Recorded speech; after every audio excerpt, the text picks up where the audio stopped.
mauvaise nouvelle pour les épargnants, le nouveau taux du LEP dévoilé.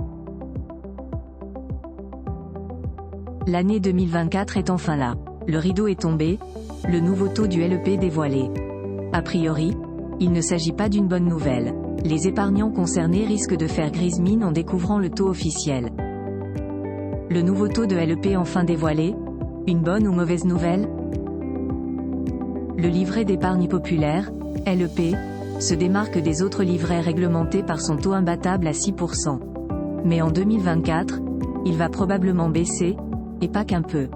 Pour mémoire, l'inflation est l'un des paramètres permettant d'ajuster le taux de rémunération du LEP. Vu la dernière évaluation donnée par l'INSEE, les épargnants ne seront pas ravis d'apprendre la nouvelle. Le jeudi 4 janvier 2024, l'INSEE avait déjà publié les résultats provisoires relatifs à la hausse des prix à la consommation sur un an. Plus précisément, elle est estimée à plus 3,7% en décembre dernier.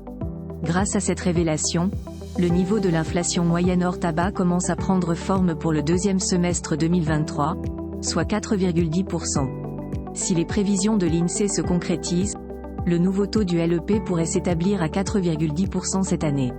En principe, celui-ci devrait être annoncé officiellement au 1er février et 1er août 2024.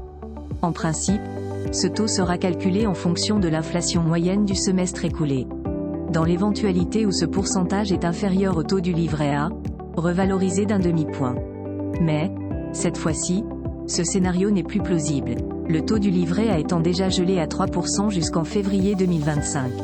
En somme, le taux net du LEP devrait passer de 6% à 4,10% dès le 1er février 2024. Le cas échéant, il conservera toujours son titre de livret réglementé le plus rémunérateur. Quid des nouveaux taux des autres livrets réglementés? Le taux du LEP va sûrement s'établir à moins de 5% cette année, compte tenu de la dernière hausse des prix à la consommation. Celui du livret A et du LDDS, livret de développement durable et solidaire, restera fixé à 3%. Pour mémoire, ce dernier s'établissait à 2% en début 2023. Le taux du livret a ainsi atteint son plus haut sommet depuis 2009. De leur côté, le PEL, Plan épargne et logement, et le CEL, Compte épargne et logement, vont être rémunérés respectivement à 2,25% et 2%.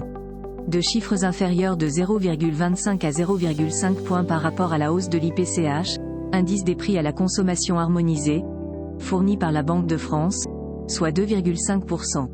L'arrêté du 27 janvier 2021 prévoit que le taux du LEP reste le taux le plus élevé entre celui de l'inflation des 6 derniers mois et le taux du livret A majoré de 0,5 points. En se basant sur ce principe, le nouveau taux du LEP ne pourra pas rester à 6%. C'est tout à fait logique.